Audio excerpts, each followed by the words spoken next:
오늘 본문을 보면요, 단순해 보입니다. 어렵지가 않습니다.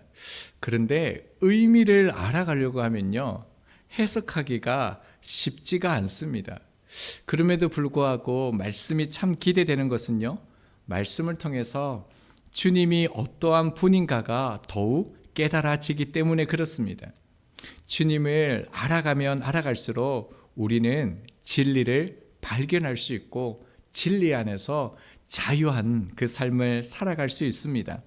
본문을 통해서도요, 예수 그리스도만을 더욱 선명히 보시기 바랍니다. 이제 예수님께서 제자들을 떠나서 아버지께로 가신다라고 말씀하셨습니다. 예수님께서는 남겨진 제자들에게 이렇게 말씀하시죠. 1절을 볼까요? 너희는 마음에 근심하지 말라. 하나님을 믿으니 또 나를 믿으라. 여러분, 제자들이 얼마나 두려웠으면요, 얼마나 무서웠으면 예수님께서 마음에 근심하지 말라라고 말씀하셨겠습니까? 그뿐만 아니죠. 그래서 예수님은 2절 하반절을 보면요, 내가 너희를 위하여 거처를 예비하러 간다라고 말씀하셨습니다. 그리고요, 놀라운 말씀을 두려워 떠는 제자들에게 말씀하셨죠. 12절 하반절이요, 나를 믿는 자는 내가 하는 일을 그도 할 것이요 또한 그보다 큰 일도 하리니라고 말씀하고 있습니다. 여러분, 지금 두려워서 떨고 있는 이 제자들을 향하여서요, 나보다 더 큰 일을 너희들이 할 거야, 이런 믿음을 예수님께서 주셨습니다. 여러분, 예수님보다 더 큰 일을 할 수 있는 이유가 무엇입니까? 그것이요, 오늘 15절부터 21절 말씀에 그 놀라운 그 역사, 주님의 그 큰 일을 할 수 있는 그 이유에 대해서 말씀해 주십니다. 결론적으로 얘기하면 예수님께서요, 보혜사 성령님을 보내주셔서 성령의 사람이 되기 때문에 그렇습니다. 예수님을 믿고 자신의 구주와 나의 삶의 주인으로 영접하는 모든 이들 가운데요, 성령님이 거하시기 때문에, 성령님께서 내주하시기 때문에 놀라운 일, 더 큰 일이 일어날 수밖에 없는 것이죠. 자, 그리고요, 오늘 본문을 우리가 살펴보기 전에 또 한 가지 먼저 이해를 하고 들어가야 합니다. 성경을 해석하는 그 방식 중에 하나는요, 문단 전체를 먼저 살피고요, 그리고 그 맥락 속에서 이제 의미들을 살펴가는 과정이 있습니다. 그래서 본문은 차례대로 살피면요, 오늘 본문은 순서대로 가면 그 핵심 주제를 찾기가 어렵습니다. 왜냐하면 우리들의 글은요, 서론, 본론, 이렇게 결론, 이렇게 해서 끝을 보면 그 핵심 주제가 담겨져 있는데요, 유대인들은 글을 쓰는 방식이 좀 다르기 때문에 평소에 했던 것처럼 한 절 한 절 한 절 한 절 이렇게 말씀을 찾아가면요, 오늘 본문에서 정말 주님께서 뭘 말씀하시고자 하는지를 딱 찾기가 어렵습니다.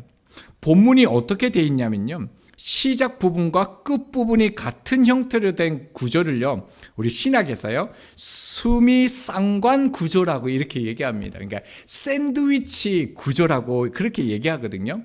샌드위치처럼 처음과 끝이 이 가운데 주제를 싸고 있는 것을 이 샌드위치 구조라고 얘기합니다.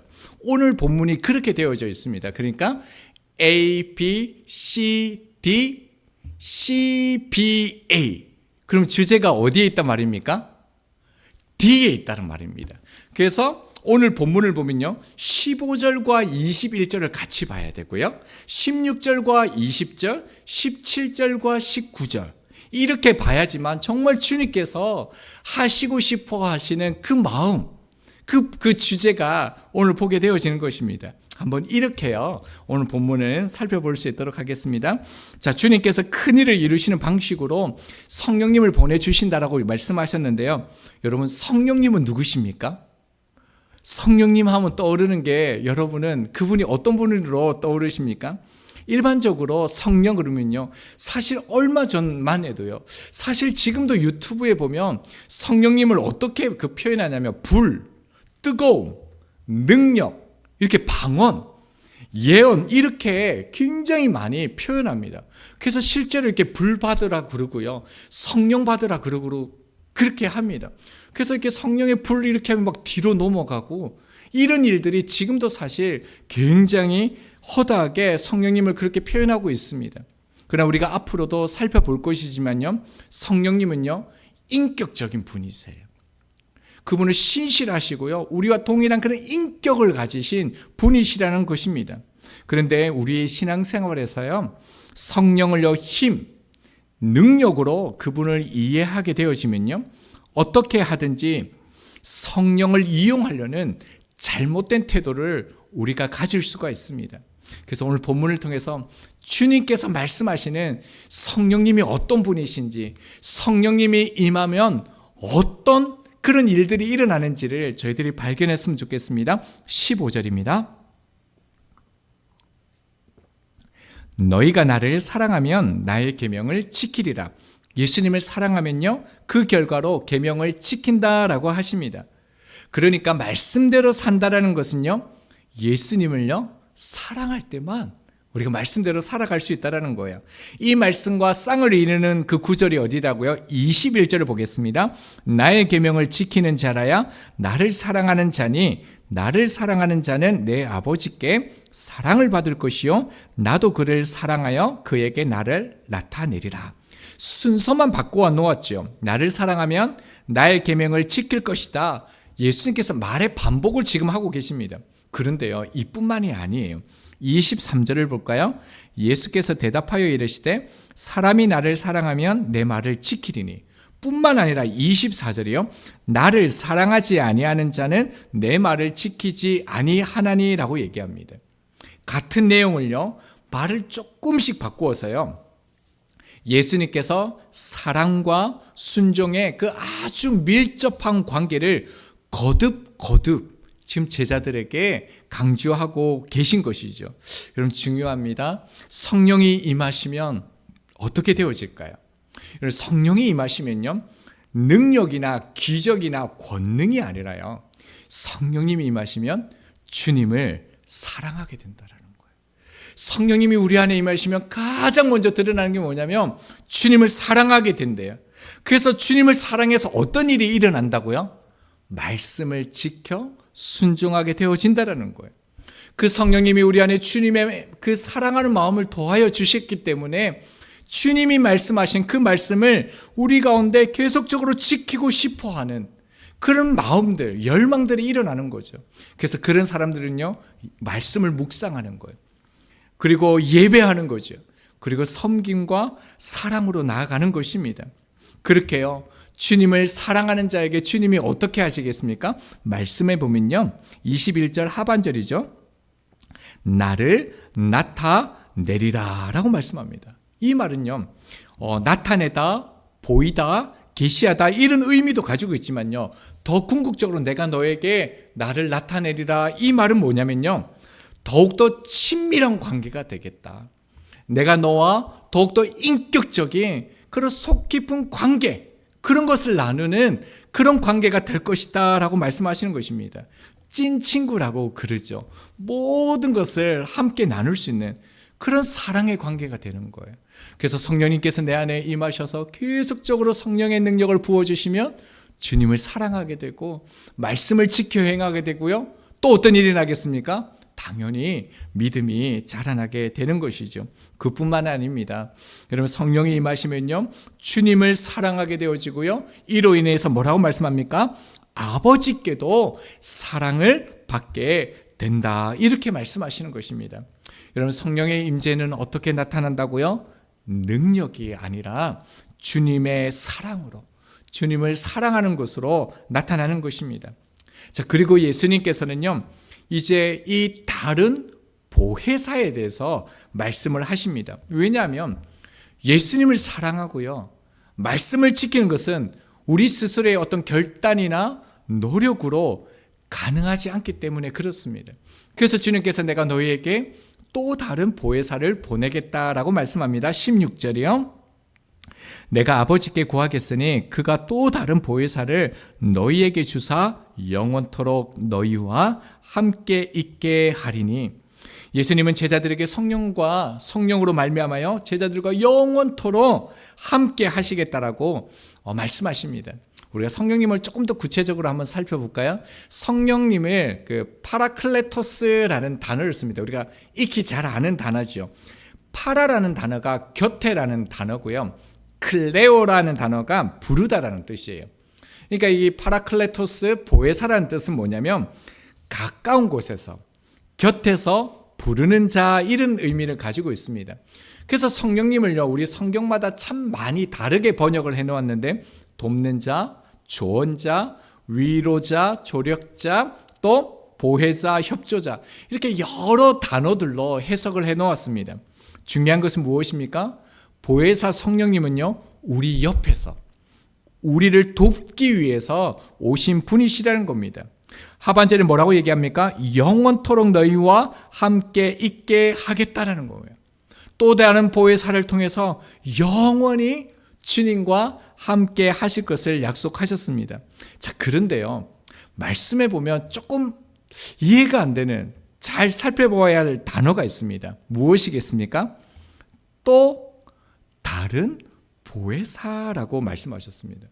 예수님은요, 또 다른 보혜사를 주사라고 얘기하고 있습니다. 여러분, 왜 예수님께서 또 다른 보혜사라고 했겠습니까? 여러분, 보혜사가 또 있습니까? 또 다른 보혜사가 성령님 말고 또 계십니까? 이 다른이라는 뜻은요, 같은 종류의 또 다른, 이런 뜻을 가지고 있습니다. 그러니까 예수님은요, 보혜사가 하나 더 있다라는 거예요. 원래 보혜사가 있다라는 거예요. 자, 그러면요, 여러분, 원래 보혜사를 아세요? 파라클레토스 원래 보혜사가 누구입니까? 여러분, 놀라운 게 뭔지 아세요? 제자들과 함께 계셨을 동안에 예수 그리스도께서요, 파라클레토스 보혜사셨습니다. 요한 1서 2장 1절입니다. 나의 자녀들아, 내가 이것을 너희에게 쓰면 너희로 죄를 범하지 않게 하려 함이라. 만일 누가 죄를 범하여도 아버지 앞에서 우리에게 대언자가 있으니 곧 의로우신 예수 그리스도시다. 여기에서요, 우리에게 대언자가 있으니라고 되어져 있는데, 이 대언자가요, 파라클레토스입니다. 자, 그러면 이렇게 읽겠죠? 자, 우리에게 파라클레토스가 있으니, 보혜사가 있으니 누구시라고요? 곧 의로우신 예수 그리스도시라라고 말씀합니다. 여러분, 그러니까요, 또 다른 보혜사이신 성령님이 오셨다라는 것은 무엇입니까? 주님의 사역을 똑같이 우리 가운데 이루어 가시는 분으로 오셨다라는 것입니다. 어떻게 해요? 자, 16절과 쌍을 이루는 구절이 어딜까요? 20절이요. 볼게요. 20절입니다. 그날에는 내가 아버지 안에, 너희가 내 안에, 내가 너희 안에 있는 것을 너희가 알리라. 여러분, 성령님이 우리 가운데 임하시면 우리가 이제 뭘 깨닫게 되냐면요, 주님이 아버지 안에 계신 것이 무엇인가를 깨닫게 된다는 거예요. 여러분, 주님이 이 3년 공생애 동안에 제자들에게 보여주신 것, 수많은 무리들에게 가르치신 것이 무엇입니까? 표적이나 기적이 아니다라는 거예요. 여러분, 이 땅에서 주님께서 실질적으로 정말로 가르치기 원하셨다는 것이 무엇이냐면요, 아버지 안에 거하는 것이 무엇인지, 아버지와 함께하는 이 땅의 삶이 무엇인지를 제자들에게 가르쳐 주신 기간이라는 것입니다. 여러분, 성령님이 임하고 나니까요, 주님 안에 있는 게 뭔지를 깨닫기 이제 시작한다라는 거예요. 너희가 내 안에, 내가 너희 안에 있는 것을 너희가 알리라라는 겁니다. 여러분, 성령님이 시간과 공간의 제약을 받지 않고요, 우리 가장 가까이에서 어떻습니까? 우리 안에 들어오셔서 그분이 우리 안에서 함께 하시면서 역사하시는 것이죠. 여러분, 이것이 어떤 관계라고요? 주님께서 이 땅 가운데 사역하실 동안 스스로가 사역한 것이 아니라 아버지 안에 하셨던 것과 동일하다는 것입니다. 그래서 주님께서 말씀하시는 것은요, 성령을 통하여 우리 안에서 한순간도 우리의 곁을 떠나지 않으신다는 것을 말씀하시죠. 그뿐만 아니라 주님이 내 안에 계시다라는 그 또 다른 의미가 있습니다.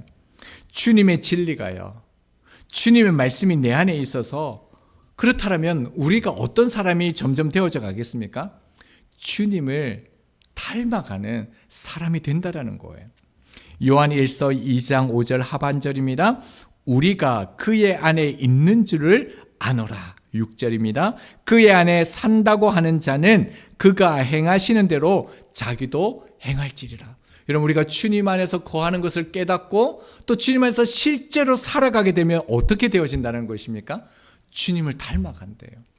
주님처럼 살아간대요. 주님께서 생각하신 것을요, 우리도 생각하고요. 주님께서 말씀하신 것을요, 우리 또 말하고요. 주님께서 가신 곳을요, 우리 또 가게 되고요. 그리고요, 주님께서 만나셨던 그 사람들도요, 어떻게 해요? 우리 또 똑같이 만나고자 하는 모습으로요, 주님과 함께 거하는 삶이 된대요.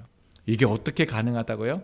성령님이 오셔서 우리가 주님 안에 있는 것이 무엇인지를 깨닫게 하심으로 되어진다라고 말씀하십니다. 자, 그뿐만 아니라 계속적으로 주님이 가르치시죠. 17절을 봅니다. 그는 진리의 영이라 세상은 능히 그를 받지 못하나니 이는 그를 보지도 못하고 알지도 못함이라. 그러나 너희는 그를 아나니 그는 너희와 함께 거하심이요 또 너희 속에 계시겠습니다 라고 말씀합니다. 여러분, 예수님께서 성령님을 뭐라고 말씀하시죠? 진리의 영이라고 말씀합니다. 여러분, 예수님이 누구십니까? 예수님 누구시죠?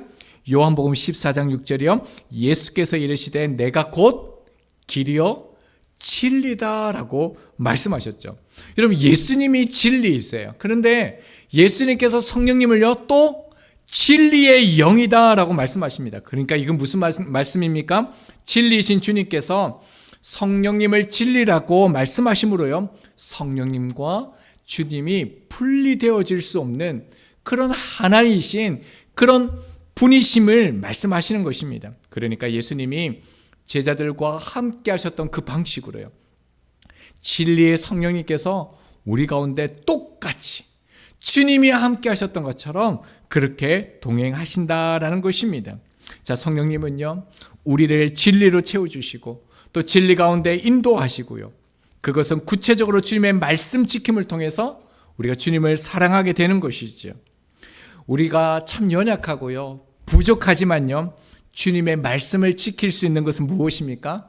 보혜사 성령님께서 우리 안에 계셔서 인도하시고 도와주시기 때문에 그렇다라는 것입니다.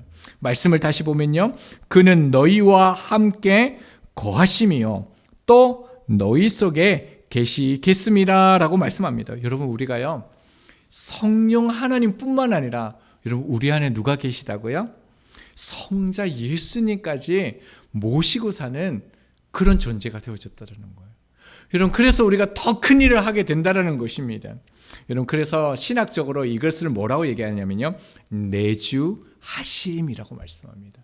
여러분, 우리가 그런 존재라는 것을 잊지 마시기 바랍니다. 자, 17절과 쌍을 이룬 구절이 19절인데요. 이렇게 말씀하시죠. 조금 있으면 세상은 다시 나를 보지 못할 것이로되 너희는 나를 보리니 이는 내가 살아있고 너희도 살아있겠습니다. 이게 반복되는 말씀인데, 십자가 죽음 후에 그 사흘 만에 부활하신 예수님께서 제자들에게 찾아오시죠. 그리고 성령님께서 강림하심으로 예수님께서 말씀하신 아버지 안에, 너희가 내 안에 내가 너희 안에 있는 것을 실제로 그들이 이제 경험하게 되어진다는 것입니다. 자, 그리고 난 다음에요, 오늘 핵심 구절을 같이 한번 보겠습니다. 우리 18절인데요. 우리 같이 한번 읽겠습니다. 시작. 내가 너희를 고아와 같이 버려두지 아니하고 너희에게로 오리라. 그러니까 여러분, 오늘 본문의 말씀은요, 주님께서 이 말씀을 하시려고 성령에 대해서 그렇게 계속 가르치는 거예요. 사실 그 다음 본문도 계속해서 성령님에 대해서 말씀하시는 거거든요. 그 이유가 뭐라고요? 고아와 같이 우리를 버려주지 않게 하기 위해서 성령님을 보내셨다라고 말씀합니다. 여기에서 아주 중요한 단어가 하나 나옵니다. 무엇일까요? 내가라고 얘기합니다. 여러분, 이 말씀에 보면요, 원래라면요, 성령이 너희를 고아와 같이 버려두지 아니하고 이렇게 해야 문법이 맞지 않습니까? 그런데 예수님께서요, 성령이라는 단어를 빼시고요, 내가 너희를 고아와 같이 버려두지 않는데요. 앞에서 설명한 것과 동일한 맥락이죠. 여러분, 내가 누구입니까? 예수 그리스도죠. 그러니까 보혜사 성령님과 예수님이 똑같다라는 거예요. 성령의 임재와 예수님의 오심이 그 의미가 똑같다라는 거예요. 여러분 여기에서 오신다라는 이 동사가요, 현재형이라는 거예요. 오리라 이 단어가 뭐냐면 계속해서 반복해서 오리라 이런 뜻을 가지고 있습니다. 무슨 의미냐면요, 요한계시록 3장 20절입니다. 볼지어다 내가 문 밖에 서서 두드리노니 누구든지 내 음성을 듣고 문을 열면 내가 그에게로 들어가 그와 더불어 먹고 그는 나와 더불어 먹으리라. 여러분 여기서 볼지어다 그랬죠? 이 시제가요, 현재 시제 명령형입니다. 그리고 예수님께서 뭐라고 말씀합니까? 문 밖에 지금 서서라고 되어져 있죠. 이 단어도요, 현재 시제입니다. 이미 서 있다, 머물다라는 거예요. 이미 오셔서 준비되어져 서서 기다리고 있다라는 뜻입니다. 그리고 또 놀라운 게 뭔지 아세요? 이 두드린다는 단어가요, 현재 시제 직설법입니다. 그러니까요, 계속해서 두드리고 있다라는 의미예요. 지속적인 동작이죠. 여러분 무엇을 말씀합니까? 예수님께서요, 우리 곁을 떠나지 아니하시고요, 포기하지 아니하시고요, 계속해서 우리를 부르신다라는 것입니다. 주님이요, 우리와 언제나 늘 함께 하시겠다라는 거예요. 여러분 주님이 우리와 함께 하시는데 고아일 수 있겠습니까? 혼자일 수 있겠습니까? 연예인 이효리라고 혹시 아십니까? 그 올해에 그 모교에서 그 졸업식 축사를 했는데 대히트를 쳤습니다. 사람들이 열광했습니다. 뭐라고 얘기했냐면요, 아무도 믿지 마라, 인생은 독고다이다. 아멘이십니까? 아멘이십니까? 열광했어요. 여러분 이효리라는 그 대스타가요, 세상을 향하여 젊은이들을 향하여 뭐라고 말하냐면 아무도 믿지 마라, 인생은 독고다이다라고 얘기했습니다. 졸업식장이요, 축제가 되었습니다. 무엇을 의미합니까? 인생은요, 외로운 싸움꾼처럼 혼자 해결하고 혼자 살아가야 한다라는 것이죠. 우리 모두가 자인하는 것처럼 인생은요, 고독한 존재라고 스스로가 그렇게 인식하면서 살아갑니다. 누구나 마지막까지 자기 인생을 혼자 살아가야 된다, 책임져야 된다. 그것이 이 시대의 문화고 풍조가 아니겠습니까? 그런데 예수님은요, 전혀 다른 말을 합니다. 너희는 고아가 아니다라고 말씀하실 뿐만 아니라 뭐라고 말씀합니까? 내버려 두지 않겠다라는 거예요. 내가 그것을 자시하지 않겠다라고 말씀합니다. 여러분 주님께서 우리를 고아와 같이 내버려 두지 않겠다라는 이 현재 시제 명령어는 어떤 의미냐면요, 이미 주님과 우리가요, 새로운 관계가 되었다라는 거예요. 주님을 영접함으로 우리가 하나님 안에 있는 존재가 되었다라는 거예요. 여러분 당시에 고아가 아니다라는 이 말은요, 부모님이 계시다 이런 의미가 아닙니다. 지금이야 뭐 고아다 그러면 부모님이 다 살아계시지 않는다 이런 의미로 받아들이지만 당시에는요, 전혀 다른 의미입니다. 여러분 당시에 나는 고아가 아니다 이 말은 뭐냐면요, 나의 생계와 내 모든 것을 책임지실 분이 계시다는 의미로서 나는 고아가 아니다라는 말을 썼습니다. 그뿐만이 아니에요. 부모가 돌아가신 후에도요, 물려받은 유산이 있는 존재가 나라는 거예요. 아무 걱정이 없는, 염려가 없는, 나의 미래가 보장되어져 있는 그런 사람이 나다라고 말할 때요, 나는 고아가 아니다라는 거예요. 주님께서 성령을 보내주시고 내가 너희를 고아처럼 버려두지 않겠다 약속하시면서 성령을 보내주신 이유는요, 이 땅을 살아갈 동안요, 절대적으로 내가 너의 생계를 책임지겠다라는 거예요. 절대적으로 너의 인생의 모든 것을 내가 관여하고 주관하겠다라는 말씀입니다. 그뿐만이 아니에요.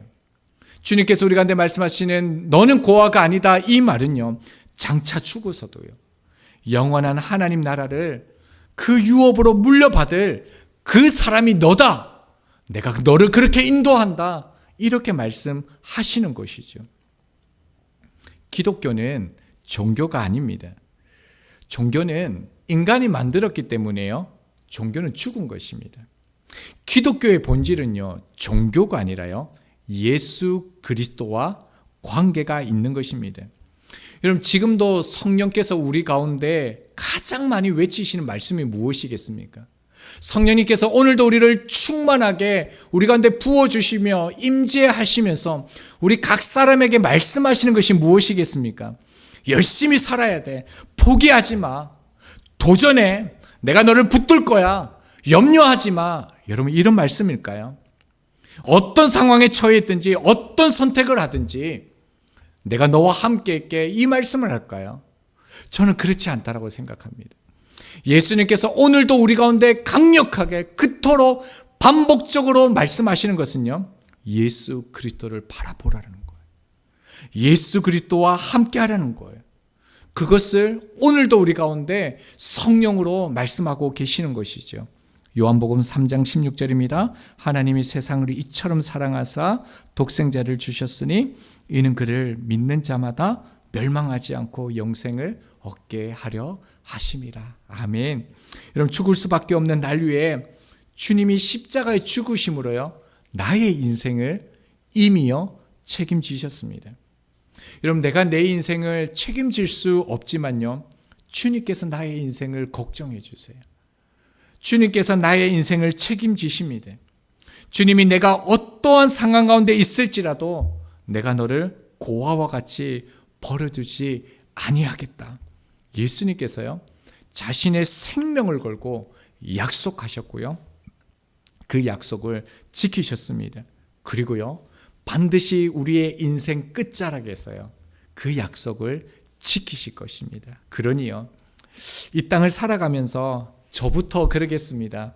이 땅에 관심을 가지지 않고요, 욕심을 부리지 않고요, 우리가 좀 못 가져도요, 약해도 저희는 예수님을 통해서 성령 하나님과의 그 관계 속으로 들어가는 존재이고요, 예수님을 통해서 삼위 하나님의 관계 속으로 들어가서요, 이 땅에서 뿐만 아니라 영원한 그 유업을 받을 존재라는 그 사실을 기억하면서요, 믿음으로 주님과 함께 동행하는 삶을 더욱더 살아내는 저희들이 되기를 소망합니다.